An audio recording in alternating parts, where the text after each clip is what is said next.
Following the intense fighting in the Eastern Democratic Republic of Congo, Congolese now seek for rehabilitation and a peaceful environment to settle them.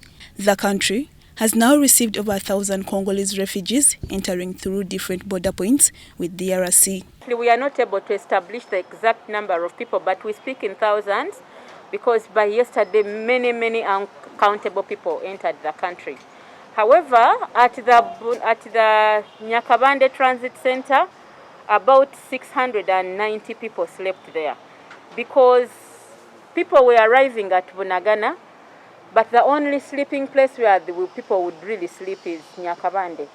The spokesperson, Uganda Red Cross Society, Irene Nakasita, says many of the refugees entering Uganda through Bunagana border are facing challenges of less accommodation and other relief aid items at Nyakabande Transition Center. Apparently, Uganda Red Cross Society is held between a hard surface to manage the status quo due to inadequate resource capacity. They came through Bunagana border point and there was no shelter, there was nothing. They just now filled up the entire town, scattered.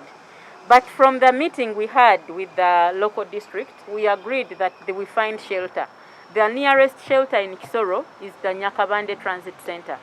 So that's where they are being moved to. And I said today, the UNHCR has established transport system, at least will help us to move people from Bunagana to Nyakabande. The society was not prepared at the moment to receive Congolese refugees, and this is coming with a lot of risks, especially with COVID-19.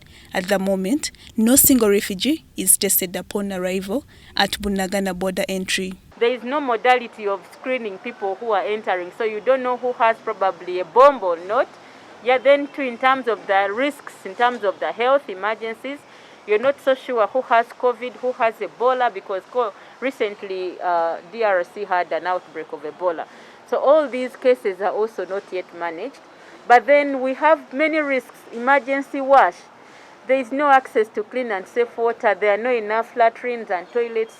There is not enough food, so anything can happen. Lives can get lost under such circumstances. The biggest percentage so far being women and children. These urge government to allocate resources rather than the society, depending on donors. However, latest information coming in from Red Cross field officials at Bunagana Transit Camp indicates that some of the refugees that had crossed into Uganda are returning back to the DRC after top security officials in the DRC assured them of their safety. Lydia Chomkama, UBC News.